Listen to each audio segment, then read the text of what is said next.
River, river, little river, bright you sparkle on your way. O'er the yellow pebbles dancing, through the flowers and foliage glancing. Like a child at play, like a child at play, like a child at play, oh river.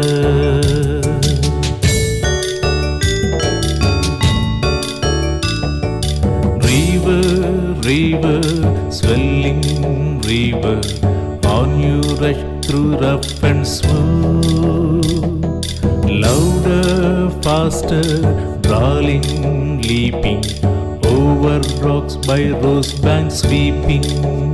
Like impetuous youth, like impetuous youth, like impetuous youth, oh river.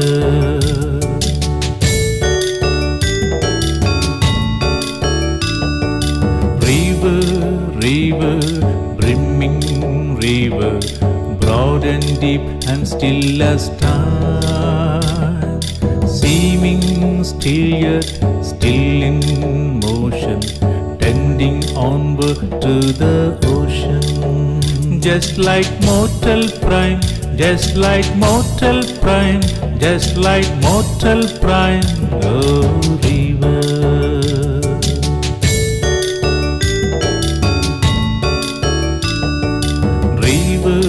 River, headlong river, down you dash into the sea. See that line hath never sounded, see that sail hath never rounded. Like eternity, like eternity, like eternity, oh river.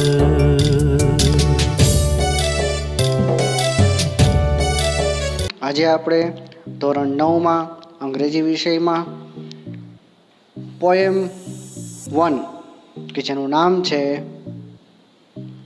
The river, બરાબર છે. River એટલે કે નદી. મિત્રો, આપણે આ પોએમમાં નદીની 4 અલગ અલગ અવસ્થાની વાત કરેલી છે અને આ 4 અવસ્થા આપણે જોઈએ ને તો એક માણસને પણ, એક વ્યક્તિને પણ લાગુ પડે છે. એટલે નદીની અવસ્થાની સાથે સાથે આપણને અહીં માણસની અવસ્થા પણ છે તે દર્શાવેલી છે. એટલે આપણે આ પોએમમાં બંને પાસા વિચારીને આ પોએમ આપણે સમજીશું. તો ચાલો શરૂઆત કરીએ.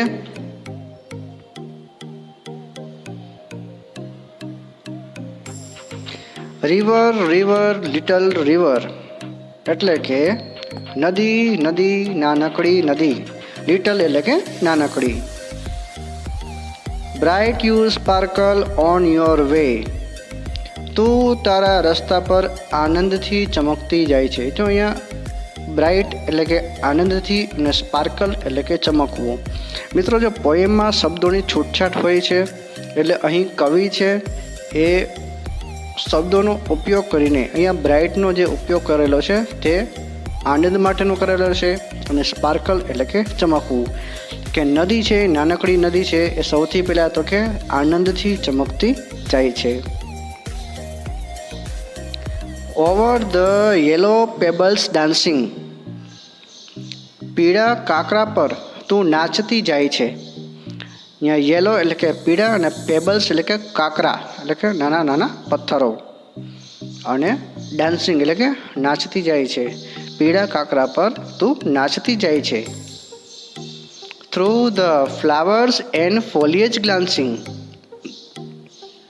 ફૂલો અને ઝાડી ઝાંખરામાંથી તું નજર કરતી જાય છે.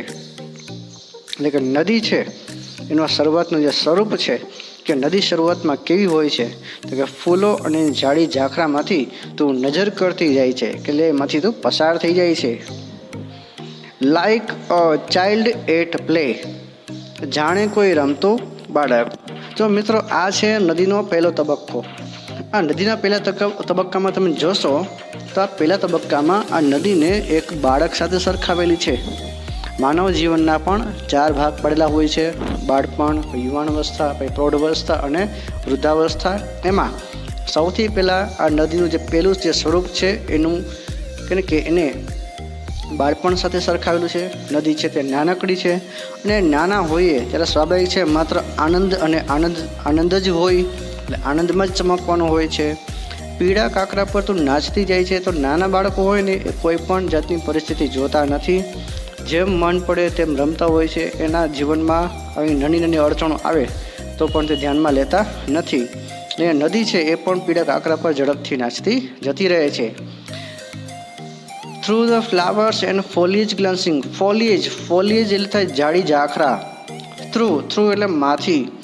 ફૂલો અને જાડી ઝાખરામાંથી તું નજર કરતી જાય છે. નાના બાળકો હોય ને તે છુપાઈને જ્યાં ફૂલો હોય, જ્યાં જાડી ઝાખરા હોય ત્યાં છુપાઈને તે બેસે ને તેમાંથી એકબીજાને જોતા હોય છે, બધા લોકો જોતા હોય છે. તો આવી રીતે નદી છે તે ફૂલો અને જાડી ઝાખરામાંથી તે ઝડપથી વહી જતી હોય છે, ત્યાંથી જતી રહે છે. તો આ બધું જોતા કેવું લાગે?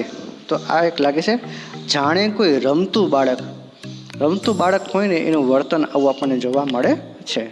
તો આ હતો નદીનો પહેલો તબક્કો. આગળ જોઈએ.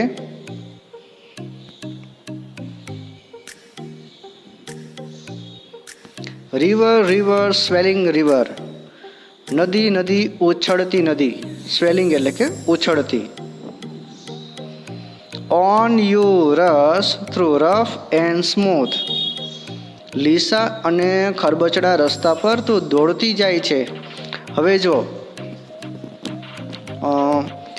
કે ઉછળતી નદી. હવે કીધું આપણે આ બીજો તબક્કો આવ્યો છે. બીજો તબક્કો એટલે યુવાવસ્થા. તો યુવાવસ્થામાં આપણે કોઈ પણ જાતની દરકાર લેતા નથી. રસ્તો ગમે તે હોય, આપણે કે આપણા જે કે મનના આનંદમાં જતા હોઈએ છીએ. એટલે કે રસ્તો પછી કેવો છે તે આપણે ધ્યાનમાં લેતા નથી. એટલે એ રીતે નદી છે એ પણ લીસા અને ખરબચડા રસ્તા પર તે દોડતી જાય છે. Louder faster brawling leaping. તો હવે વર્તન એનું કેવું હોય છે? તો કે વધુ જોરથી, વધુ ઝડપથી અને ખળખળ વહેતી, કૂદતી. બરાબર છે. આ છે નદીનું કે આ બીજું સ્વરૂપ છે. એમાં એનું વર્તન આપણને જોવા મળે છે. Over the rocks by rose bank sweeping. ટેકરીઓ ઉપર ગુલાબના કિનારાની બાજુમાંથી તું ઝડપથી પસાર થઈ જાય છે. હવે જો કે નદી છે એ બીજા સ્વરૂપમાં એટલે કે યુવાવસ્થામાં એનું વર્તન કેવું હોય છે? તો કે તે વધુ જોરથી, વધુ ઝડપથી અને ખડખડ વહેતી, કૂદતી, ટેકરીઓ ઉપર અને ગુલાબના કિનારાની બાજુમાંથી તે ઝડપથી પસાર થઈ જાય છે. એટલે કે નદી છે એનો પ્રવાહ છે હવે વધી જાય છે. અને યુવાવસ્થામાં પણ બધાના વિચારો છે તે ક્રાંતિકારી વિચારો હોય છે કે જેમાં નવ પરિવર્તન અને નવ સર્જનની જે લાગણી છે તે આપણને વધુમાં વધુ જોવા મળે છે. અને ત્યારે કોઈ પણ અવરોધને આપણે કે ગણકારતા નથી, ધ્યાનમાં લેતા નથી. ત્યારે આપણું જોર વધી જાય છે, આપણી ઝડપ વધી જાય છે અને કૂદકીને ભૂસકે આપણે માત્ર પ્રગતિ અને પ્રગતિ જ ઈચ્છીએ છીએ. આવી આપણી યુવાવસ્થા હોય છે. Like impetus youth. તો આખું વર્તન છે તે કોના જેવું થયું? તો કે જાણે કે ઉન્મત્ત યૌવન. ઉન્મત્ત એટલે થઈ મગ્ન, યુથ એટલે કે યૌવન, ઇમ્પેટસ એટલે ઉન્મત્ત અને યુથ એટલે કે યૌવન. જાણે કે ઉન્મત્ત યૌવન, જાણે કે મગ્ન યુવાન. એક યુવાન છે એ નવસર્જન અને નવનિર્માણના પ્રવૃત્તિમાં આગળ વધતો હોય, જે મગ્ન થઈને કામ કરતો હોય, એ રીતના નદીનું વર્તન છે એનું આપણે બીજું સ્વરૂપ છે તે જોવા મળે છે. આ નદીની યુવાની દર્શાવે છે, માણસની પણ યુવાની દર્શાવે છે કે યુવાવસ્થામાં જ આપણે નવસર્જન, નવનિર્માણ, નવ પરિવર્તન કરી શકીએ છીએ. અને એથી જ એ વખતે આપણું જોમ, જુસ્સો, ઝડપ એ બધું વધી જાય છે. અને ત્યારે આપણે નાની મોટી મુશ્કેલીઓને પણ ગણકારતા નથી. ટેકરીઓ ઉપર જવાનું હોય કે ફૂલોનો સાથ લેવાનો હોય, આપણે માત્ર આપણી ઝડપથી પસાર થતા હોઈએ છીએ, આપણે માત્ર આગળ વધતા હોઈએ છીએ. તો આ હતું બીજું સ્વરૂપ. અને આ બીજા સ્વરૂપમાં નદીનું અને માણસનું જે યૌવન છે તે આપણને દર્શાવેલું છે. આગળ જોઈએ.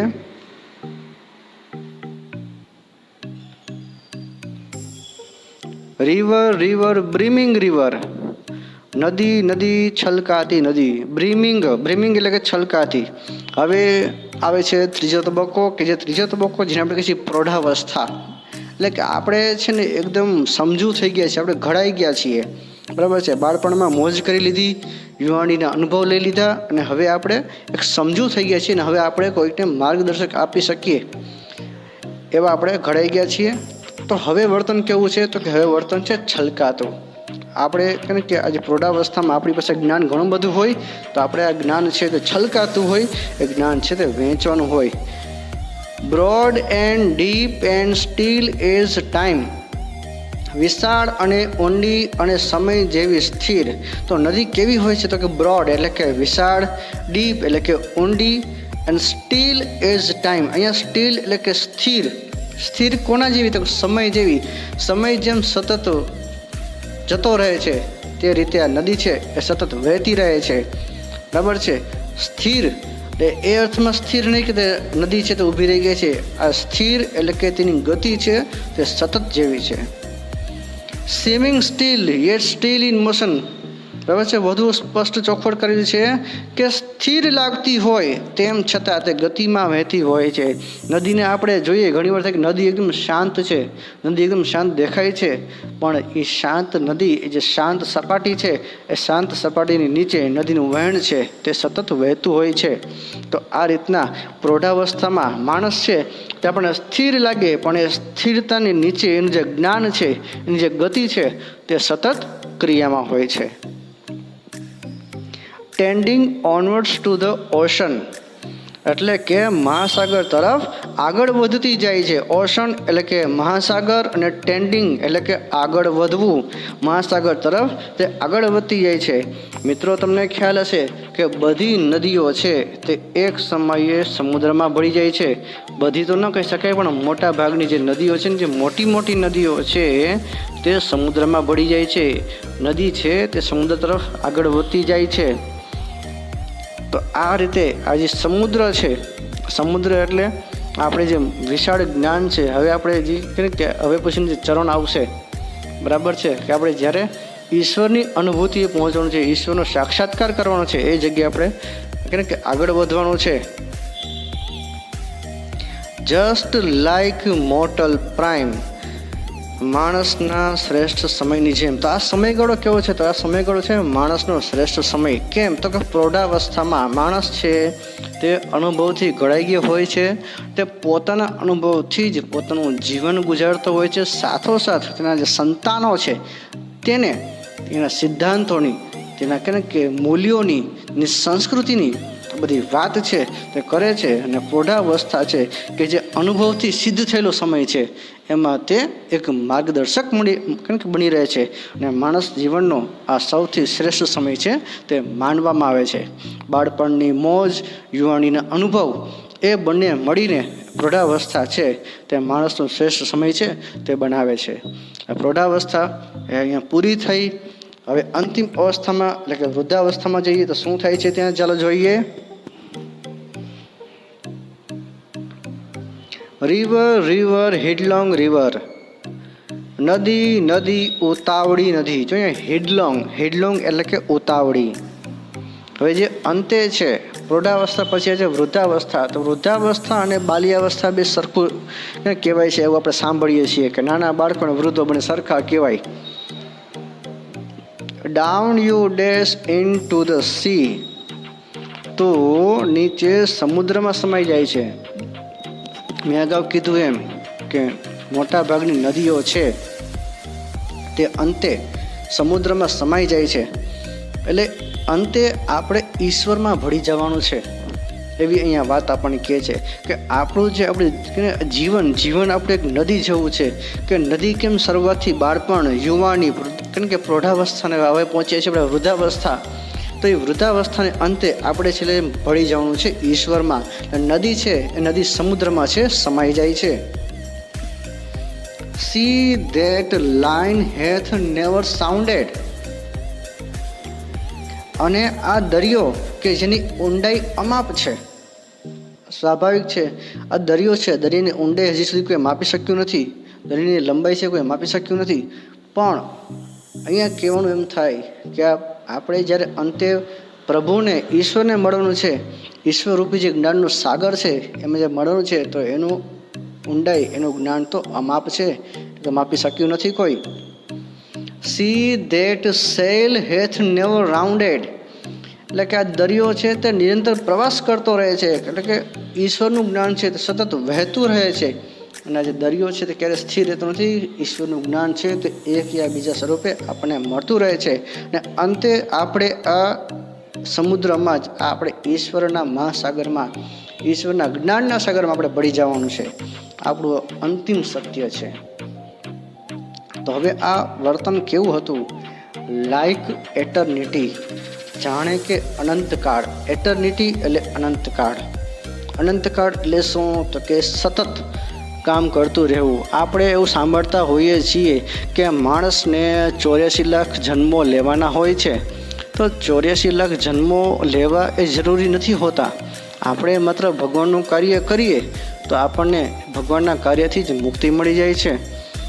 પણ આ આપણું સમગ્ર જીવન છે આપણને અહીં નદીના સ્વરૂપ સાથે સરખાવ્યું છે, નદીના સ્વરૂપ તરીકે દર્શાવ્યું છે. તો આપણે પણ આપણો જે પ્રવાસ છે ત્યાં નિરંતર થતો રહે, નિરંતર વહેતો રહે અને ઈશ્વર આપણી સમક્ષ રહે, તો એને આપણે અનંતકાળ કહી શકીએ. આ અનંતકાળ સદાયને માટે, ઈશ્વર સદાયને માટે આપણી સાથે રહેશે. તો મિત્રો, આ સાથે આ પોએમ પૂરી થઈ. બહુ સારી પોએમ છે. કીધું તો એમ આપણે બંને પાસા વિચારવાના હતા, બંને બાજુ જોવાની હતી કે નદી પણ છે સાથે માનવનું જીવન પણ છે. એ બહુ સરસ પોએમ જોઈ. ફરીવાર બીજા વિડીયોમાં બીજી પોએમ સાથે મળીશું. ત્યાં સુધી